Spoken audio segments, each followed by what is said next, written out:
dents, our hope is restored! Sony PlayStation, as you know, has committed various anti-customer moves. The biggest one being removing the capacity to have physical discs by 2028. This is not only a blatant anti-customer move, it's also a blatant anti-business move, because if there's no sense of longevity in owning what you buy, then there's no longevity for the well-being of the company. Especially when you have to consider that the option of having physical media involves various options of buying, owning, and sharing and reselling online and whatnot, a sense of longevity that cannot be said for the kind of digital media that can be taken away at any particular time. Now, I honestly wouldn't mind if movies and TV shows and video games became purely digital, because the core issue here isn't one of which platform you prefer. The core issue that everyone has a problem with is that of ownership. We want to own what we buy, and we don't want things taken away from us without any refunds. That is blatantly evil. So, we have to do what it takes to fight back against that kind of corporate evil, to never refund us and to take away any and every kind of precious art away from us, just like that. Now, as of July 2026, as much as physical media is being threatened, I'm here to tell you in this video that physical media will not die, and I have proof. For example, people years ago said that vinyl records would no longer be distributed around about 2020, if I'm not mistaken. And yet, if you look around the shops today, vinyl records have become more popular than ever before. Not to mention, CDs are still being sold and distributed to this day. One of the ways we can do this is by, of course, collecting physical media. Another means of preserving what you've owned is by supporting digital companies like Steam and other related PC companies that actually allows you to keep what you purchased. Other reasons to hope for physical media is the fact that as much as regular DVDs are not as popular as they used to be during the 2000s, Blu-rays and 4Ks are now much more popular than ever before, or at the very least are rising in popularity. Because of that shift in trend for physical media ownership, physical media is not dying. People say it's adapting. Now, in regards to video game ownership, I can happily say that Evercade is a lesser known company that is selling their own consoles that distributes cartridges and, get this, instruction manuals to reinvigorate the experience of getting a physical game. I'll take your entire stock! And to my memory, there are lesser known companies that are still selling physical media in regards to games as well. In regards to mainstream companies, Xbox is in a bit of an iffy situation, but given how years ago Sony PlayStation made fun of Xbox in regards to how they shared their games, and now Sony PlayStation is getting a lot of backlash for breaking that initial promise years ago, now is the chance for Xbox to make a major shift by keeping physical media sustainable in their upcoming console. If they manage to do this, they could see a whole new audience flock to their Xbox consoles, just like in the days of Halo 3's marketing campaign. As for Nintendo, they still sell physical cartridges, and I know a lot of people have problems regarding the virtual key cards. But as of right now, Nintendo are still willing to sell physical cartridges, especially given how the remake of Star Fox has recently managed to successfully sell over 41,000 physical copies in Japan. Believe me, the demand for physical media is not dead. It's very much alive. Just because something is getting less popular, that's not the same thing as dead. Now, is it possible that physical media can die altogether? Yes, it's possible. But given the evidence I've provided, is that probable right now? No. We still have the chance to preserve physical media.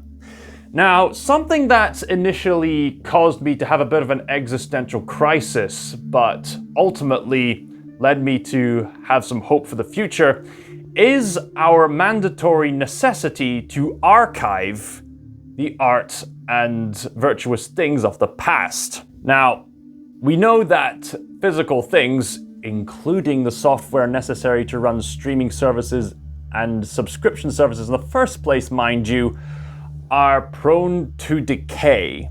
So if they're prone to decay, then they need repairing. We live in a day and age where many people are more than willing to look into the blueprints and technical details of consoles and televisions and disc players and whatnot and easily fix them. After all, people went out of their way to invent these things in the first place. If we can just tweak them and replace them with new parts, it can work all the same, just like in the olden days. So if you're watching this video, I would highly recommend you get in touch with archivists, engineers, technicians, historians, and whoever else necessary to sustain the physical media of the past. After all, there are film disc companies like Shout Studios and the Criterion Collection who are more than willing to archive some treasured films of the past and provide them for people in the future. It's possible for films, it's also possible for games in the same way. Get in touch with your local technicians and be sure to sustain the films, TV shows, and games via that means. We need to preserve these for future generations. There will always be enthusiasts who want to keep certain bits of technology alive, so I'd recommend you collaborate with them if and whenever possible. As for emulation, from what I understand, the most ethical way to use emulation is if you already own the kind of games you're emulating, and you could probably use emulation for games that are no longer being sold in the market. And of course, another means to protect physical media is to just don't pay for these shady subscription models. Again, if digital media allowed us to actually keep what we bought, I'd be more than happy to have digital media that I could watch anytime I want. But the reason why people don't like digital media is because of this whole notion that you don't actually own what you buy, you're just paying for some license to have the right to watch something that could be taken away at any time without any refunds. People hate that. They have every right to hate that. Not to mention, in regards to online multiplayer, people find it's far more suitable to play via Steam, because unlike the PlayStation Network, playing on Steam, for the most part as far as I'm aware, you can just play online on Steam for free. Whereas with the PlayStation Network, you have to pay up for a subscription, which lasts for about a year before you have to pay up some more. Why bother doing that? Because people wanted access to classic games via modern consoles, as well as have the means of playing multiplayer modes on certain games on the PlayStation 5. But now that novelty is gone, given Sony PlayStation's ugly decision to further threaten ownership. And here's something that's rather petty going on.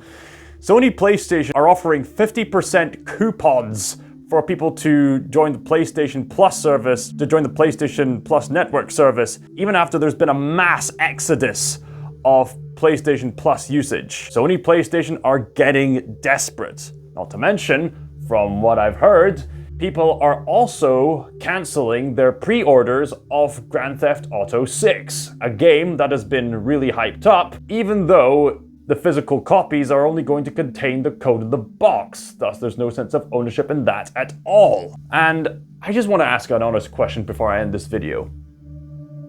To you Grand Theft Auto fans, do you honestly need Grand Theft Auto 6 when you already have Grand Theft Auto 5, a game that's not only being replayed, but is also moddable to your whim?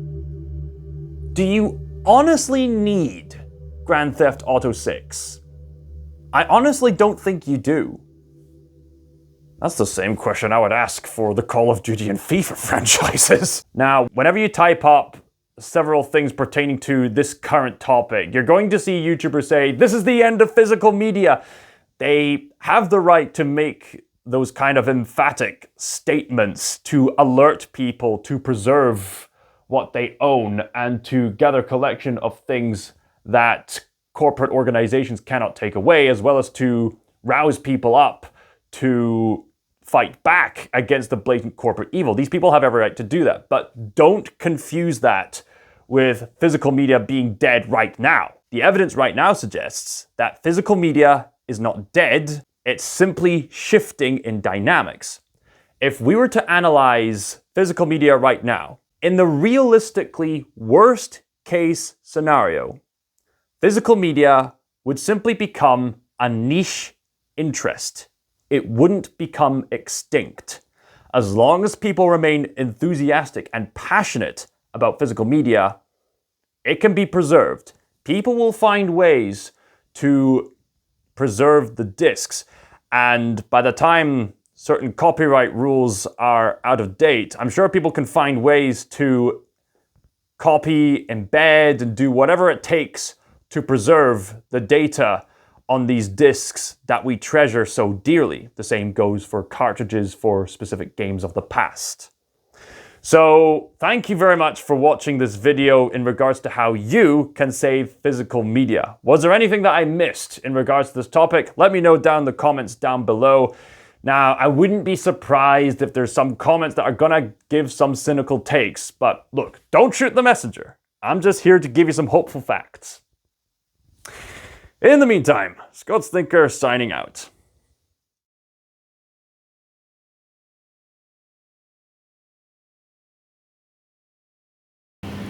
How is this not the most surreal thing you've ever seen?